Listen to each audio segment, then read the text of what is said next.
우리 몸속의 독성과 노폐물을 해독하는 디톡스의 으뜸 기관은 간입니다.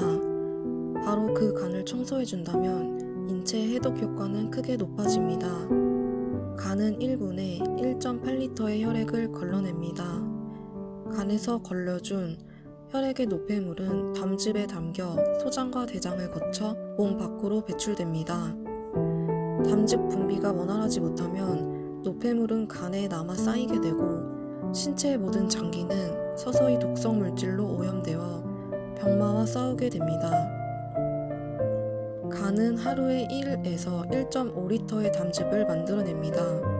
이 담즙은 콜레스테롤을 주 원료로 만들어지는데 끈적거리며 서로 뭉쳐서 커지기도 합니다. 쓸개 주머니인 담낭은 약 60ml의 요구르트병 크기입니다. 간에서 분비된 담즙은 수도관인 담관을 통해 담낭에 농축시켜 저장되고 음식을 소화하기 위하여 십이지장으로 분비해줍니다. 담즙은 간이 생산하는 지방 소화액입니다. 고기나 기름진 음식을 먹으면 담즙이 지방 덩어리를 잘게 분해시켜서 소화가 잘 되게 해주는 역할을 합니다. 담즙 분비가 약하면 기름진 음식을 먹고 난 뒤에 소화불량, 설사를 합니다. 무엇보다 소화가 안 된 음식이 장에서 부패하여 장 세균이 번식하고 대변에서 역겨운 냄새가 날 수 있습니다. 간의 해독 과정을 거친 노폐물들은 담즙에 담겨 체외로 배출되는데 담즙은 쓰레기 종량제 봉투의 역할을 합니다. 혈액 중에 25조 개의 적혈구가 존재하고 적혈구의 생명은 120일 정도이며 재생이 불가합니다. 손상된 적혈구가 간에서 해독되고 폐기물이 되는데 이를 빌리루빈이라고 합니다. 빌리루빈 색소가 몸 밖으로 배출되지 못하면 다시 혈류 안으로 들어와 축적됩니다. 어두운 색 소변은 과도한 빌리루빈으로부터 발생합니다. 황달은 눈과 피부에 침착된 과도한 빌리루빈으로부터 발생합니다. 장으로 빌리루빈 배출이 차단되어 대변의 색이 옅어질 수 있습니다. 음식물 속에서 각종 영양소를 흡수합니다. 영양소는 물에 녹은 수용성 영양소, 기름에 녹는 지용성 영양소로 나뉩니다. 담즙은 기름에 녹는 지용성 영양소들을 흡수하는 데 필수적입니다. 지용성 비타민인 A, D, E, K를 흡수하고 철분, 칼슘 같은 미네랄 흡수에도 필수적입니다. 담즙이 부족하면 영양제를 먹어도 효과가 나지 않습니다. 칼슘 및 비타민 D 흡수가 안되면 뼈 조직의 손실을 일으키며 칼슘을 처방받아도 골다공증의 치료에 소용이 없습니다.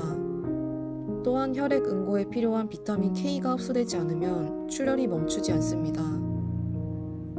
담즙이 우리 몸의 소화에서 굉장히 중요한 역할을 하지만 현대인들은 담즙의 분비가 원활하지 않은 경우가 많습니다. 담즙은 간에서 만들어집니다. 간에 부담을 주는 행동이 담즙 분비를 힘들게 합니다. 대부분 간의 바이러스나 세균 감염에 의한 질병입니다.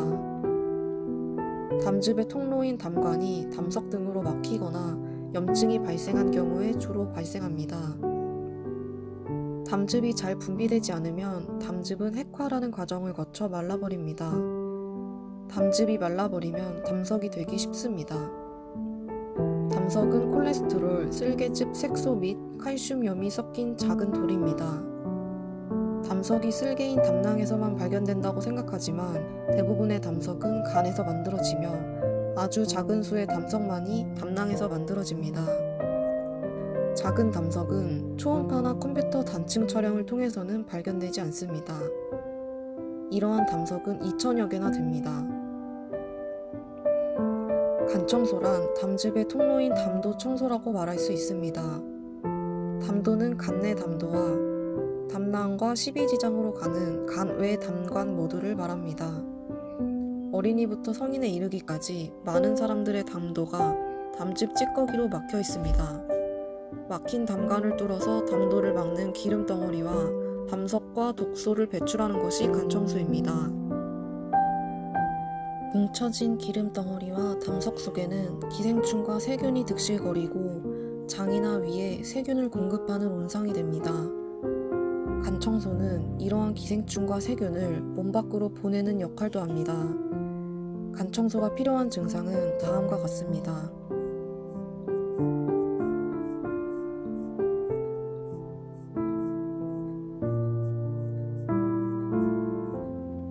담즙 분비에 문제가 생기면 신체의 오른쪽에 증상이 나타납니다. 우측 갈비뼈 아래쪽의 통증과 우상 복부의 불편감 또는 속쓰림으로 나타납니다. 즉, 어깨도 오른쪽, 팔도 오른쪽, 다리도 오른쪽, 눈도 오른쪽이 아픈 경우가 많습니다. 참고로 심장에 의한 증상들은 우리 몸의 왼쪽에 주로 나타납니다. 순환되지 못하고 간 내부에 정체되어 있는 쓸개즙에는 독소가 있습니다. 독소가 간 내부에 머무르는 시간이 길수록 인체의 혈액은 오염이 되고 피부는 외부의 독소 물질과 화학합성 성분에 민감하게 반응하여 점차적으로 알레르기가 심해지고 피부가 가렵습니다. 간 청소를 시행하게 되면 다양한 알레르기가 점차 사라집니다.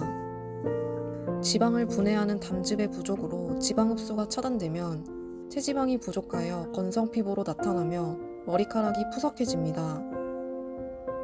담즙이 없으면 필수 지방을 흡수할 수 없고 필수 지방을 원료로 하는 각종 호르몬의 생산이 차단됩니다. 여성 호르몬이 부족해지고 갱년기 증상이 더 심하게 나타납니다. 부신피로 증후군과 갑상선 호르몬에 의한 증상 등 다양한 호르몬 부족증이 나타납니다. 비만은 담즙 내 콜레스테롤 성분을 증가시키고 담낭의 수축력을 저하시켜 담즙이 침전되어 담석으로 진행이 빨라집니다. 캐나다의 홀다 레게 클락 박사가 아메리카 인디언들이 간 질환이 없는 것을 알고 연구한 방법이 간 청소입니다. 홀다 박사가 제안한 간 청소 재료 중에 변경되거나 대체되는 것도 있습니다. 4가지 핵심 재료는 다음과 같습니다. 수산화 마그네슘으로 설사를 유도하고 간을 부드럽게 이완시켜 담도를 열어줍니다. 엠소늄을 대체한 재료로 약국에서 살 수 있습니다. 1회 사용량은 약 40정입니다. 시중에 천연소금을 사용하는 경우도 있는데 설사의 효과는 있으나 간과 담도를 부드럽게 하지는 못합니다. 자몽의 신맛이 간과 연결되어 간을 유연하게 해줍니다. 또한 올리브유와 혼합되어 먹기에 수월합니다. 자몽을 짝즙하여 사용하는 것이 좋지만 효과가 약간 떨어져도 시판하는 자몽즙으로 가능합니다. 1회 사용량을 900ml입니다. 자몽의 나린긴과 나린게닌이라는 성분이 약물에 반응할 수 있습니다. 다음에 약들을 복용하고 계시는 분은 간 청소 시 자몽 대신 포도즙으로 대체합니다. 샐러드에 사용하는 올리브유는 지방의 역할로 담즙의 분비를 유도합니다. 압착류가 지방 함량이 높아 효과가 좋으나 라이트, 퓨어 등급의 묽은 것도 가능합니다. 처음 시도할 때는 묽은 것이 편리합니다. 올리브 오일이 힘드신 분들은 들기름이나 참기름, 포도씨유, 해바라기 씨유도 가능합니다. 신선한 기름을 사용하여야 합니다. 오르니틴은 암모니아를 요소로 중화시켜 숙취 해소와 간질환 개선, 피로 회복에 사용하는 영양제입니다. 간 청소로 간과 담낭, 담도의 기생충과 세균이 쓸려 나가면서 암모니아를 다량 배설합니다. 이로 인해 잠을 설치는 경우가 많은데 오르니틴이 편안한 수면을 유도합니다. 간 청소 전에 기생충 청소를 한 경우라면 이 과정은 생략합니다. 오르니틴 단일 제제가 좋습니다. 1회 사용량은 4정에서 8정입니다.